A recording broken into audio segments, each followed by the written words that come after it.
Welcome back. Chief of defence forces field marshal Syed Asim Munir نے Lahore garrison میں افسران سے خطاب کرتے ہوئے کہا، قومی سلامتی کو خطرات سے متعلق زیرو ٹالرنس پالیسی ہے۔ پاک فوج ہر چیلنج سے نمٹنے کے لیے تیار ہے۔ مسلح افواج ملک کی سلامتی کے تحفظ کے لیے ہمہ وقت تیار ہیں۔ ملک کی جغرافیائی سرحدوں اور داخلی سلامتی کے لیے چوکس ہیں۔ قومی سلامتی پر زیرو ٹالرنس، فیلڈ مارشل کا ملک کو درپیش کسی بھی خطرے سے نمٹنے کے عزم کا اعادہ۔ کہا، مسلح افواج اعلیٰ معیار، نظم و ضبط اور بے لوث قومی خدمت کے کلچر کو فروغ دے رہی ہیں۔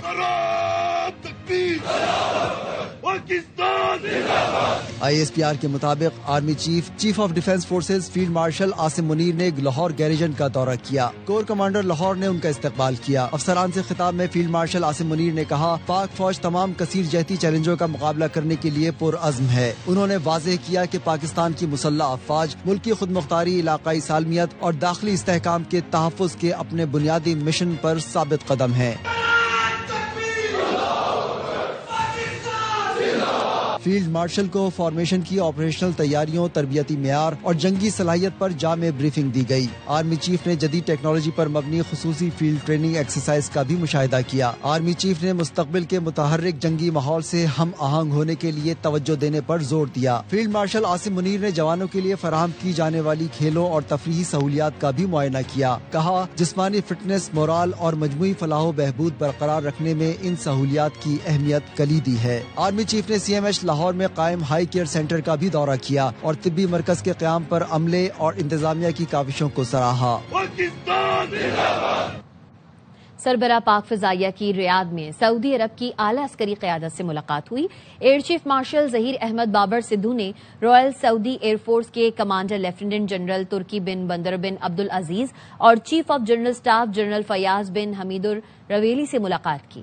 سربراہ پاک فضائیہ کی آمد پر انہیں رائل سعودی ایئر فورس کے چاقو چوبند دستے نے گارڈ آف آنر پیش کرتے ہوئے تاریخی اور شاندار استقبال دیا۔ سعودی عسکری قیادت کے خطے میں امن، استحکام اور سلامتی کے فروغ کے لیے پاکستان کے تعمیری کردار اور کاوشوں کو سراہا۔ مختلف شعبوں میں تعاون کو مزید وسعت دینے میں گہری دلچسپی کا اظہار کیا۔ ملاقاتوں کے دوران دو طرفہ تعاون، علاقائی سلامتی کی موجودہ صورتحال اور مستقبل میں دفاعی اشتراک کے امکانات پر تفصیلی تبادلہ خیال کیا گیا۔ دونوں ممالک کے فضائی سربراہان نے تربیت، آپریشنل اشتراک اور پیشہ ورانہ مہارتوں کے تبادلے کے ذریعے باہمی روابط مزید مستحکم کرنے پر زور دیا۔ پاکستان اور سعودی عرب کے درمیان دفاعی معاہدے کو باہمی اعتماد، تصویراتی ہم آہنگی اور پائیدار برادرانہ تعلقات کی واضح توثیق کا عملی نمونہ قرار دیا گیا۔ فریقین نے دفاعی تعاون کے نئے امکانات تلاش کرتے ہوئے اشتراکی عمل کے دائرہ کار کو وسعت دینے پر بھی اتفاق کیا۔ دو طرفہ اور کثیر القومی مشقوں کے ذریعے عسکری تعاون کو مزید فروغ دینے کے اپنے غیر متزلزل عزم کا اعادہ کیا گیا۔ وزیر اعظم شہباز شریف ایک روزہ دورے پر کوئٹہ پہنچ گئے۔ وزیر اعلیٰ بلوچستان سرفراز بگٹی اور ارکان اسمبلی نے استقبال کیا۔ وزیر اعظم اور گورنر بلوچستان کے درمیان 1-on-1 ملاقات ہوئی۔ گورنر ہاؤس میں یہ ملاقات ہوئی۔ گورنر جعفر خان مندوخیل ترقیاتی منصوبوں اور صورتحال سے آگاہ بھی کریں گے۔ وزیر اعظم وزیر اعلیٰ ہاؤس میں سرفراز بگٹی اور ان کی کابینہ سے الگ ملاقات کریں گے۔ شہباز شریف کراچی تا چمن شاہراہ اور دانش اسکولوں کا افتتاح بھی کریں گے۔ چین، پاکستان اور افغانستان سے فریقی تعاون کو جاری رکھنے پر اتفاق کیا گیا ہے۔ دفتر خارجہ کے مطابق افغانستان میں موجود دہشت گرد تنظیموں کے خاتمے کے لیے واضح اور قابل تصدیق اقدامات کا مطالبہ کیا ہے۔ مزید تفصیل جانیں گے راجہ محسن اعجاز سے۔ جی راجہ محسن۔ جی بالکل، ترجمان دفتر خارجہ کا یہ کہنا ہے کہ چین، پاکستان اور افغانستان سے افریقی تعاون کو جاری رکھنے پر اتفاق کیا گیا ہے اور افغانستان میں موجود دہشت گرد تنظیموں کے خاتمے کے لیے واضح اور قابل تصدیق اقدامات کا مطالبہ بھی کیا گیا ہے۔ اس کے ساتھ ساتھ یہ بھی کہا گیا ہے کہ افغان سرزمین کو کسی بھی ملک کے خلاف دہشت گردی کے لیے استعمال نہ ہونے دینے پر بھی زور دیا گیا ہے۔ اس کے ساتھ ساتھ پاکستان کی جانب سے بھارتی جو وزیر خارجہ ہیں ان کے بے بنیاد بیان کو بھی مسترد کیا گیا ہے اور یہ کہا گیا کہ بھارت کا ریکارڈ ہے کہ وہ خطے اور عالمی سطح پر دہشت گردی کی پشت پناہی کر رہا ہے۔ بھارت کے پاکستان پر الزامات اس کے امن دشمن اقدامات کو نہیں چھپا سکتے۔ بھارت کو دوسروں کو واز کرنے کے بجائے اپنے آپ کو بدلنا چاہیے۔ دہلی میں فیض الہی مسجد اور ملکہ جائیدادوں کا انہدام بھارت کے مسلم کش اقدامات کی مہم کا حصہ ہے۔ یہ 1992 میں بابری مسجد کے انہدام اور بعد ازاں مندر کی تعمیر کا تسلسل ہے۔ ترجمان کی جانب سے یہ بھی کہا گیا ہے کہ یہ اقلیتوں کے خلاف بھارتی نفرت انگیز ہندوتوا مہم کا حصہ ہے۔ راجہ محسن اعجاز اپڈیٹ کر رہے تھے، شکریہ۔ وفاقی وزیر داخلہ محسن نقوی نے بیجنگ پولیس کالج اور پبلک سیکیورٹی پاسپورٹ بیورو کا دورہ کیا۔ بیجنگ پولیس کی گاڑیوں سے ملزمان کی گرفتاری کا عملی مظاہرہ دیکھا۔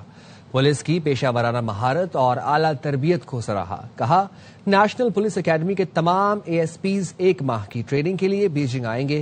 نیشنل پولیس اکیڈمی اور بیجنگ پولیس کالج کے درمیان تعاون بڑھایا جائے گا۔ پاکستانی پولیس کو جدید تقاضوں کے مطابق تربیت دی جائے گی۔ وزیر داخلہ محسن نقوی نے ڈرائیونگ ٹیسٹ کی جدید سیمولیٹر مشین بھی چلائی۔ وزیر داخلہ نے Beijing public security passport bureau کا بھی دورہ کیا۔ ایگزٹ انٹری ایڈمنسٹریشن بیورو کے مختلف سیکشنز دیکھے۔ چین کے جدید پاسپورٹ اور امیگریشن سسٹمز کا جائزہ لیا۔ چین آنے والے غیر ملکیوں کی آمد، قیام اور واپسی کے نظام سے آگاہ کیا گیا۔ پاسپورٹ درخواست سے پرنٹنگ تک مکمل طریقہ 1 ونڈو سہولت کے تحت تیز رفتار پاسپورٹ اور امیگریشن پروسیس پر بریفنگ دی گئی۔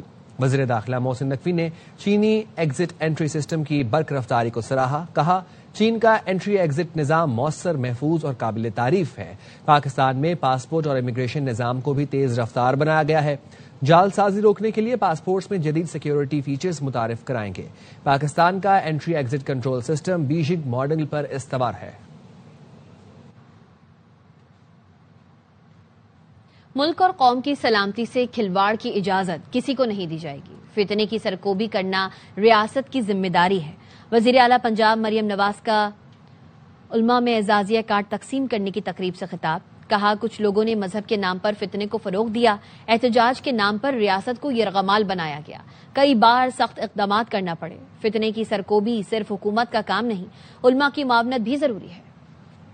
لوگ مذہب کے نام پر فتنہ اس کو فروغ دیا، بے رحمی سے ہمارے معاشرے کو انہوں نے تار تار کیا۔ احتجاج کے نام پہ انہوں نے ریاست کو یرغمال بنایا، لوگوں کی املاک جلا دی گئی۔ وہ اپنے آپ کو ایک مذہبی جماعت کا نام دیتے۔ اگر یہ فتنہ نہیں تو اور فتنہ کس کو کہتے؟ فتنے کی جو سرکوبی ہے صرف حکومت کا کام نہیں ہے، اس میں مجھے آپ کی معاونت کی ضرورت ہے۔ یہ معاشرے کے لیے زہر ہے۔ فتنہ چاہے کسی بھی رنگ میں ہو، ظالم چاہے کسی بھی رنگ و نسل سے ہو، اس کو کٹہرے میں لا کے کھڑا کرنا، مظلومین کو انصاف دلانا ریاست کی ذمہ داری ہے، جو ریاست پوری قوت کے ساتھ کرے گی۔ اور ریاست کبھی کسی کو اجازت نہیں دے گی کہ عوام کے جان اور مال کے ساتھ، ملک کی سلامتی کے ساتھ، قوم کی سلامتی کے ساتھ کوئی کھلواڑ کر سکے۔ یہ اجازت ہم ان کو کبھی نہیں دیں گے۔ اس طرح میں نے ڈالا کلچر کو جو ہے وہ ختم کیا، لا اینڈ آرڈر سچویشن کو جو ہے وہ بہتر کیا۔ کوئی بھی جو فتنہ ہے اس کو پنپنے کی اجازت نہیں دی جائے گی، اور پنجاب کی سرزمین کم از کم ہر فتنے کے لیے، ہر ظالم کے لیے، ہر مافیا کے لیے تنگ کر دی۔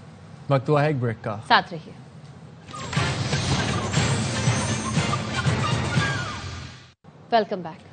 26 نومبر کے احتجاج کے کیس میں استغاثے نے علیمہ خانم کی غیر حاضری پر اسٹیٹ کاؤنسل مقرر کرنے کی درخواست کر دی ہے۔ بابر ملک ہمیں اس حوالے سے اپڈیٹ کریں گے۔ بابر بتائیے گا۔ آج یہ راولپنڈی انسداد دہشت گردی کی خصوصی عدالت کے جج امجد علی شاہ 26 نومبر تھانہ صادقآباد میں درج مقدمے کی سماعت کر رہے ہیں، اور گزشتہ روز سماعت پر بھی علیمہ خانم پیش نہیں ہوئی۔ آج کا حکم تھا کہ آج بھی پیش ہوں۔ آج پیش نہ ہونے پر سینئر پروسیکیوٹر ظہیر شاہ کی جانب سے علیمہ خان کی مسلسل غیر حاضری کے خلاف اسٹیٹ کونسل مقرر کیے جانے کی ایک درخواست دائر کی گئی، اور ساتھ ساتھ یہ بھی استدعا کر دی گئی ہے کہ علیمہ خان کیونکہ پیش نہیں ہو رہی تو ان کے ناقابل ضمانت وارنٹ گرفتاری جاری کیے جائیں اور ان کی ضمانت منسوخ کی جائے۔ دوسری جانب سے علیمہ خانم کے وکیل محمد فیصل ملک جو ہیں وہ پیش ہوئے۔ انہوں نے علیمہ خانم کی ایک روز کی حاضری سے تسمہ کی درخواست دائر کی ہے، عدالت نے منظور کر لیا۔ تاہم اسٹیٹ کونسل مقرر کیے جانے کی درخواست پر فریقین کو وکلا کو نوٹس جاری کیے گئے ہیں اور سماعت کل تک ملتوی کر دی گئی۔ سماعت کے موقع پر پروسیکیوٹر ظہیر شاہ کے علیمہ خانم جان بوجھ کر مقدمے کی سماعت میں رکاوٹیں کھڑی کر رہی ہیں اور پیش نہیں ہو رہی۔ 18 میں سے ٹھیک ہے بابر، بہت شکریہ، آپ ہمیں اپڈیٹ کر رہے تھے۔ آئین بچانے نکلے ہیں، کسی کو فتح کرنے یا گالیاں دینے نہیں۔ تحریک تحفظ آئین پاکستان کے سربراہ محمود اچکزئی کی میڈیا سے گفتگو۔ کہا ملک بحرانوں میں جا رہا ہے، تحریک شروع کرنے لاہور جا رہے ہیں، کئی MPs بھی ساتھ ہوں گے، 8 فروری کو سڑکوں پر نکلیں گے۔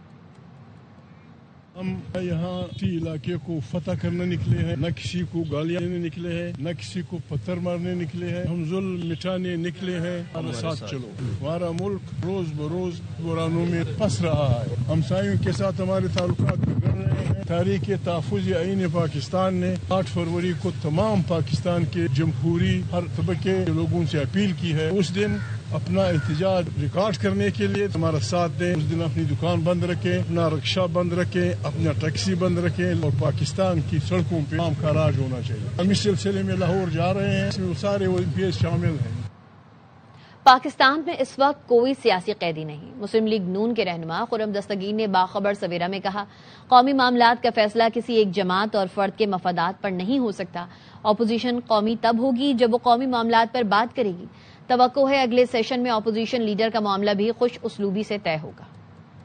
اپوزیشن کا اپوزیشن کرنا عدم استحکام نہیں ہوتا, اور قومی معاملات جو ہیں وہ صرف ایک جماعت کے یا کسی ایک فرد کے مفادات پر نہیں انحصار ہو سکتا. سیاسی قیدی تو کوئی نہیں ہے پاکستان میں. مذاکرات کی بنیاد پاکستان کے عوام کی فلاح ہونی چاہیے, کسی ایک جماعت کے سیاسی مفادات نہیں. سب سے بڑا مسئلہ جو ہے اس وقت پاکستان میں وہ دہشت گردی ہے. تحفظ آئین ان کی طرف سے تو خیر کچھ نرمی ہے, لیکن جو مین اپوزیشن جماعت ہے وہ تو دہشت گردی کی بزدلانہ مصالحت کر رہی ہے. توقع ہے کہ جب اگلی سیشن ہوں گے قومی اسمبلی کے بھی اور سینٹ کے بھی, اپوزیشن لیڈر کا معاملہ ہے یہ بھی بڑی خوش اسلوبی سے طے پا جائے گا.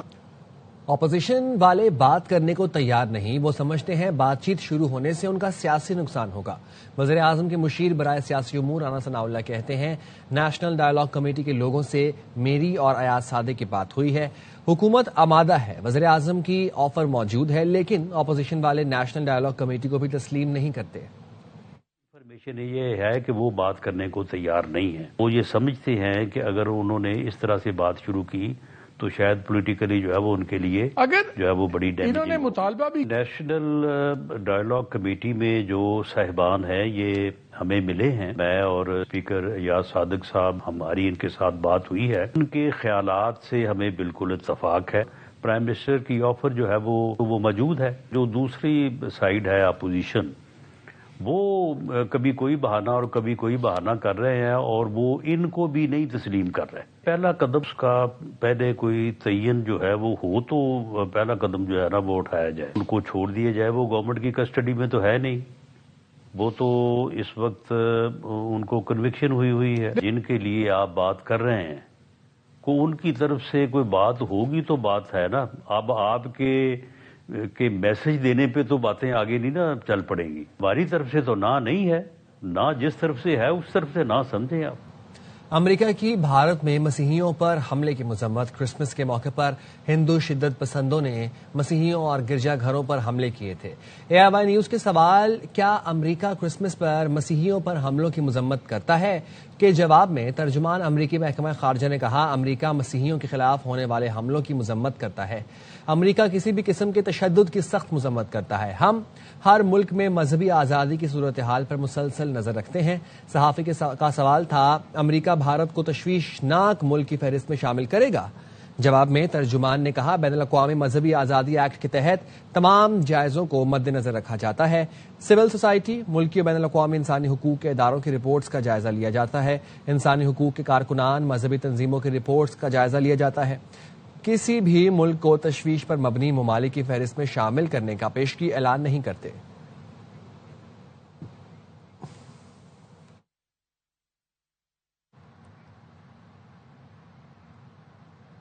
خبر دیں گے آپ کو, روس سے تیل خریدنے والے ممالک پر 500% ٹیرف لگایا جا سکتا ہے. ریپبلکن سینیٹر اور دفاعی امور کے رہنما لنڈسے گراہم نے کہا. سینیٹر لنڈسے گراہم نے امریکی میڈیا سے گفتگو میں انکشاف کیا ہے کہ امریکی صدر ٹرمپ نے روسی پابندیوں سے متعلق بل کی منظوری کا اشارہ دے دیا ہے, جس کے تحت ماسکو سے تجارت کرنے پر بھارت, چین اور برازیل کو مزید ٹیرف کی سزا دی جا سکتی ہے. لنڈسے گراہم نے وائٹ ہاؤس میں صدر ٹرمپ سے ملاقات کی, جس میں صدر نے اس بل کی حمایت ظاہر کی جو کئی ماہ سے زیر غور ہے. گراہم کا کہنا تھا, اس بل پر ممکنہ طور پر اگلے ہفتے ووٹنگ ہو سکتی ہے. بل منظور ہو گیا تو ان ممالک پر 500% تک ٹیکس عائد کیا جائے گا جو روسی تیل یا یورینیم خریدتے ہیں. پابندیوں کا مقصد ماسکو کی معیشت کو بری طرح متاثر کرنا ہے. امریکہ کے شہر منیاپولس میں امیگریشن اور کسٹمز انفورسمنٹ حکام نے چھاپے کے دوران فائرنگ کر کے خاتون کو ہلاک کر دیا. پولیس نے دعویٰ کیا کہ خاتون نے اہلکار کو گاڑی سے کچلنے کی کوشش کی, جس پر اہلکار نے فائرنگ کی.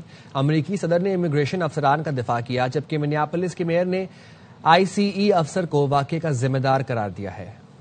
ریاست منیسوٹا کے شہر منیاپولس میں غیر قانونی تارکین امریکی صدر کی پالیسیز اور آپریشن کے خلاف احتجاج کر رہے تھے۔ اس دوران امیگریشن اور کسٹمز انفورسمنٹ نے چھاپہ مار کارروائی کی۔ موقع پر اہلکار کی فائرنگ سے 37 سال کی رینین نکول کڈ ہلاک ہو گئی۔ پولیس اور ہوم لینڈ سیکیورٹی نے خاتون کو واقعے کا ذمہ دار ٹھہرایا۔ کہا خاتون نے اہلکاروں کو اپنی گاڑی سے کچلنے کی کوشش کی تھی، جس پر اہلکار نے گولی چلا دی۔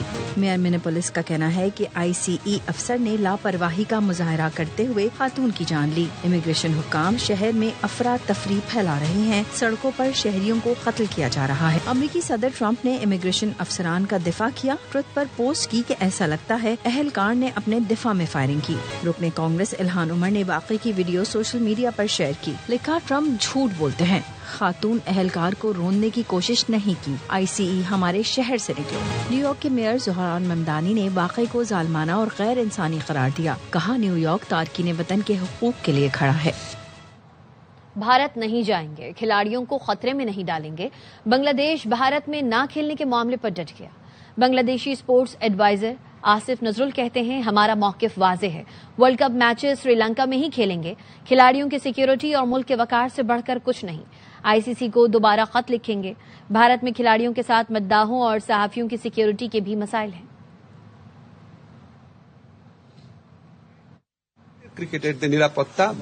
ہم کرکٹ کھیلنا چاہتے ہیں، لیکن ہمارے لیے بنگلہ دیش کا وقت اہم ہے۔ ہم ورلڈ کپ کے میچز سری لنکا میں ہی کھیلیں گے، ہمارا یہ واضح موقف ہے۔ ہم ICC کو دوبارہ خط لکھ کر اپنا موقف واضح کریں گے۔ ہماری ٹیم، مداح اور صحافی بھارت میں محفوظ نہیں۔ پاکستان سپر لیگ کی 2 نئی ٹیموں کے مالکان کا فیصلہ آج اسلام آباد میں ہوگا۔ PSL ایکشن کی رنگا رنگ تقریب میں 10 بڈرز اپنی قسمت آزمائیں گے۔ تقریب 4:15 پر اے اسپورٹس پر براہ راست دکھائی جائے گی۔ شامل کریں گے ساتھ رہے گا۔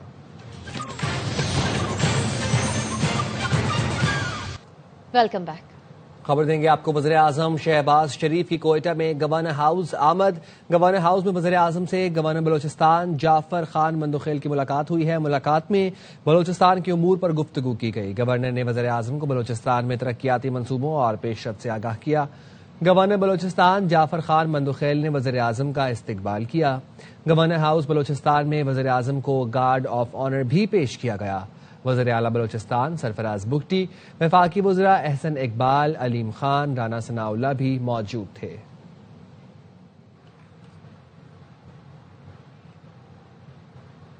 اب تک کے لیے دیکھتے رہیں ARY نیوز۔